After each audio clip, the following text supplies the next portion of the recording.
everyone. I get to go ahead and introduce our next speaker. Our next speaker is actually kind of special to me because he is related to me. So I'm bringing him here into our campus, and we get to share a little bit of what he does for our nation. I'll have you introduce yourself. Go ahead. Hi, Anna. Hi, everybody. My name is Michael Gutierrez, and I'm Anna's brother-in-law. That's Mrs. Rosales. that's right. So this is my brother-in-law, everyone. He is married to my sister, and we are happy to have him as part of our family. He's here today because he's going to tell us a little bit of what he does for our nation. Tell us about your service. Well, I've been in the military now for about 24 years. So I started off in the Army and did some time in the Air Force, and I'm currently back in the Army. So, you know, the time flies. I can't believe it's already been about 24 years. So.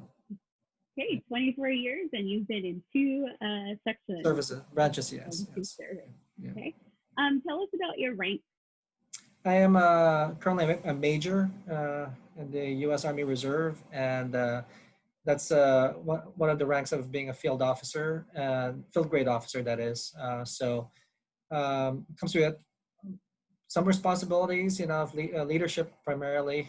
So aside from my regular job, I'm a physician assistant both in the civilian sector and in the military.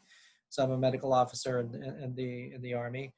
Aside from my clinical duties, I also have some administrative, leadership, and operational duties. So we do get some training with that, so that we're equipped with the proper knowledge and expertise to be able to carry out that responsibility in the event that they need someone to do that.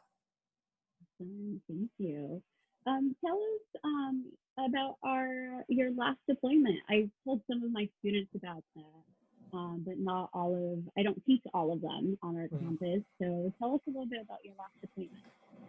Well, I'm going to tell you about my last two deployments. Yes, it was two, and those last two have been in the last 8 months. Yeah, because they're kind of related to each other, right? So as you all know, this year has been pretty difficult year with the pandemic going on. So back in March, I got called up to be a part of a medical task force that's heading out to the East Coast to help with the COVID-19 efforts over there. So I basically on April 4th we left, and I joined up with the task force here locally at the base in Dublin. So from there, we went over to an Air Force base in New Jersey, and then we received our mission over there. Because up to that point, we didn't know what state we're going to be supporting there and what's the scenario was going to be. So we finally got our mission, and we ended up going to Philadelphia, supporting the local hospitals over there. We also set up along with our civilian counterparts with FEMA and everything, to set up a COVID surge facility in partnership with Temple University. And that's basically like their I think it was a basketball court, right? So we basically set up beds and basically the medical facility there to take care of COVID patients.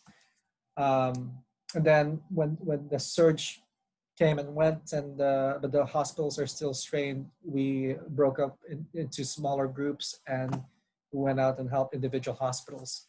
I ended up working in the emergency room of one of the local hospitals. I have a background in emergency medicine for several years, so that skill came in handy. I was seeing both COVID and non-COVID patients in that hospital. And then, so we were gone for a couple of months, came back. Unfortunately, we had a second surge of COVID-19 cases, got called up again to go on a second deployment, this time with a different task force.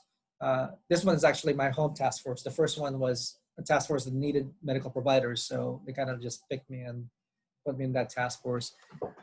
So this one was with my home unit. So we ended up getting tasked to go to South Texas, McAllen, Texas, McAllen, Edinburgh, Texas, so near the border with Mexico over there. And that area was basically it's the medical infrastructure is poor over there. We didn't have the equipment. I'd say it's probably I'd say it's worse than what we saw in Philadelphia.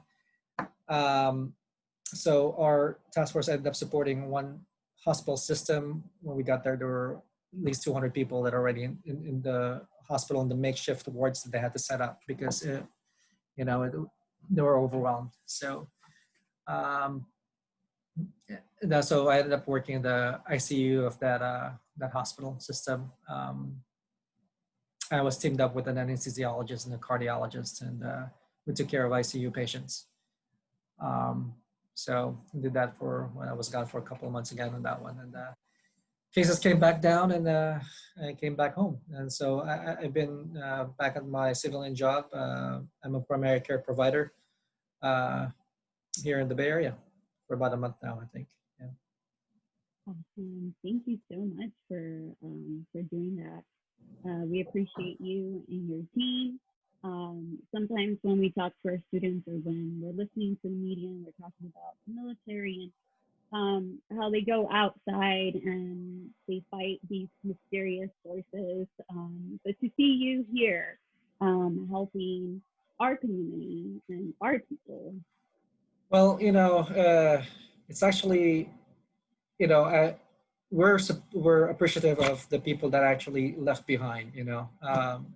So it's hard to be away from family, and it's the support of our family when we go out on these missions that really means a lot to us, right? So because they have to continue on with life, and for us, we go into this mission. We were focused on the objective. We do our job, you know. But we can't forget about our loved ones that we leave as well. Thank you. We can't forget about you too. Thank you so much for sharing that. This week we are celebrating our servicemen, those that have given back to our community and given back to our nation. So thank you so much for sharing. Before you go, as our kids are looking into careers and college, what would you say to someone that might be looking into either the medical field or the military? Any advice? First of all, make sure that you do what you want to do and not what anybody else wants you to do in life. Okay, so because then you really love what you're going to do in life, whatever that may be. Maybe medical or tech or whatnot in civilian or the military world. So make sure that you have the desire to do it so that you will have the passion to do it. So, and then, there's going to be a lot of obstacles to get to the goal that you're intending. Don't lose sight of your goal. There's going to be some setbacks, right? But that's how we learn is through those setbacks, and I think that just makes us a more well-rounded person, you know. So just keep pushing on getting to that goal, and to also, not feel alone getting there. So reach out to your loved ones, with your family, to your friends, because ultimately we're all in this together, right? So I think that's a theme for this year. Yeah. In this together. And one last question. So our school's doing a community service outreach. We are collecting goodies for first responders. What would be a good thing to get for first responders? Give us ideas. Well, I guess I could relate to the experience of like care packages when we go overseas. I mean, there's simple things, could be your favorite book, or personal hygiene items, because sometimes when we're out there we may not have access to that, so that goes a long way. It makes us feel that we're home in a way. A little other things would be like items that we could only find back at home, so it brings memories of home. I actually had people when I was overseas that would send uh, like grass that they would plant outside of their like tent. You know, it's like and it grows their water and everything. So it's like little piece of Okay, America or their home. You know, with them. So got it. I know it could be strange things, right? But yeah, and for the most part, they're simple things. Awesome. It's all in the simple things. Thank you so much for being here with us, Michael Gutierrez. We appreciate you. Thank you so much. Bye All right, bye. Anna, take care. Bye.